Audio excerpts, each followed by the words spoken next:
আজকে ছেলের আবদার প্যানকেক।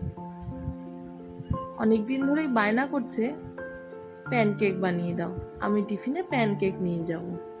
সেই জন্য আজকে সকাল সকাল উঠে ওর জন্য বানাতে বসেছি প্যানকেক। এখন প্রায় ভোর 6টা বাজে। সকালেই উঠেই ওর জন্য প্যানকেক বানানোর সমস্ত প্রিপারেশন নিয়ে নিয়েছি। আগে থেকেই বলে রেখেছে মানডে আজকে, প্যানকেকও আজকে নিয়ে যাবেই। সেই জন্য ওর জন্য প্যানকেক বানানোর জন্য সব কিছু রেডি করছি। প্যানকেকটা কিন্তু সত্যি বাচ্চাদের টিফিনে দেওয়ার জন্য বা ব্রেকফাস্টের জন্য খুব ভালো একটা আইটেম। প্যানকেকগুলো কিন্তু খেতে খুব ভালো লাগে। এর মধ্যে আমরা নানা রকম ফ্রুটসও অ্যাড করতে পারি খাওয়ার সময়, জ্যাম, নাটলা, যে যেটা প্রেফার করি আমরা সেটা অ্যাড করতে পারি। তাহলে চলো এবার দেখে নিই প্যানকেকগুলো আমি কিভাবে বানাবো। এই যে এখানে একটা ডিম নিয়ে নিয়েছি। ডিমটা ভেঙে এর মধ্যে আমি দিয়ে দেবো 3 টেবিল স্পুন চিনি। আমি এখানে মিষ্টিটা একটু কম দেব, মানে যাতে টেস্টে আমার মিষ্টিটা একটু কম আসে, সেই জন্য আমি 3 টেবিল স্পুন চিনি নিয়েছি। 3 টেবিল স্পুনের থেকেও একটু কম। তোমরা যদি প্রপার মিষ্টি খেতে চাও তাহলে মোটামুটি 5 থেকে 6 টেবিল স্পুন চিনি এর মধ্যে অ্যাড করবে। আমি যে রেশিওটাতে বানাচ্ছি সেই অনুযায়ী। এরপরে এখানে আমি দিয়ে দিলাম 1 কাপ পরিমাণ ময়দা, আর দিয়ে দেবো যেই টেবিল স্পুনটা মেপে আমি চিনি দিয়েছিলাম ওই টেবিল স্পুনে 1 টেবিল স্পুন বেকিং পাউডার, পুরো ভর্তি করে 1 টেবিল স্পুন দিতে হবে। এবার এই দুটোকে ভালো করে আমি চেলে নেব। চেলে নিয়ে এর মধ্যে আমি 1 পিঞ্চ নুন অ্যাড করব। এই যে এবার এগুলোকে ভালো করে আমি একসঙ্গে মাখিয়ে নেব। এই যে ব্যাটারটা আমি তৈরি করব, এই ব্যাটারটা কিন্তু আমি জল ইউজ করব না, করব দুধ। ফ্রিজ থেকে যদি ফ্রিজে দুধ থেকে থাকে তাহলে সেটাকে আমাদের রুম টেম্পারেচারে নিয়ে আসতে হবে। যেমন আমাদের রুম টেম্পারেচার বলতে যেমন আমাদের ঘরে নর্মাল জল থাকে, না ঠান্ডা না গরম, সেই রুম টেম্পারেচারে আমাদের নিয়ে আসতে হবে। এরপরে অল্প অল্প দুধ দিয়ে ব্যাটারটাকে খুব ভালো করে আগে মেখে নেব, আটা মাখার মতন করে, যাতে কোনো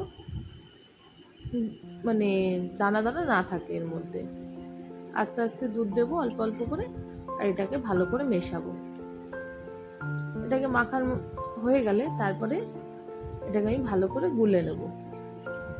তাহলে এভাবে অল্প অল্প করে দুধ দিয়ে দিয়ে মাখলে কি হবে, তাহলে আমার এর মধ্যে কোনো দানা দানা হবে না, ব্যাটারটার মধ্যে পুরো স্মুথ হবে ব্যাটারটা।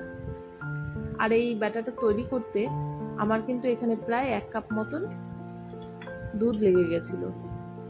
যেই কাপে মেপে আমি ময়দা দিয়েছিলাম সেই কাপেরই 1 কাপ মতো দুধ আমার লেগে গেছিল।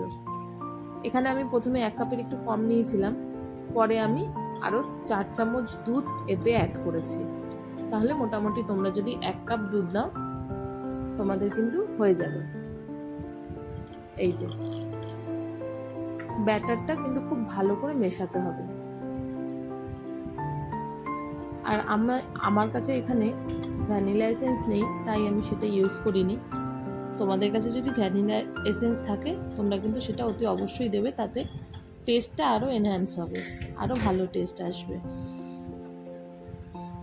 এই যে আমার এখানে ব্যাটারটা গোলা হয়ে গেছে। ব্যাটারটা গুলে দেখতে হবে যেন রিবন কনসিস্টেন্সি থাকে, যখন আমরা তুলবো তখন যেন একটা রিবনের মতন ব্যাটারটা থাকে, যেটাকে আমরা রিবন কনসিস্টেন্সি বলি, সেরকম।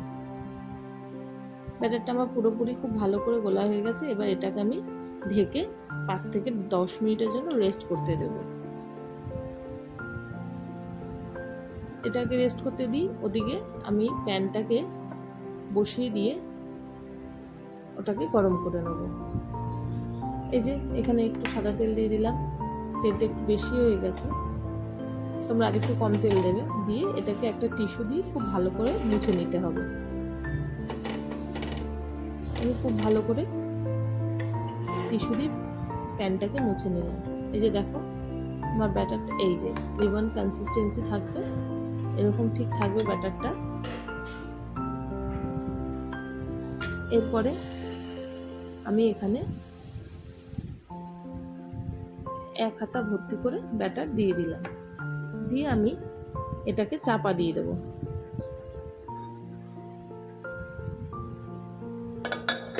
চাপা দিয়ে 1 মিনিট মতন আমি এটাকে হতে দেবো। হওয়ার পরে চাপাটা সরিয়ে দিয়ে দেখো কি সুন্দর আমার এখানে পুরো জালি জালি তৈরি হয়েছে। প্যানকেক যদি ঠিক মতন ব্যাটার গোলা হয় তাহলে এরকম জালি জালি তৈরি হবে।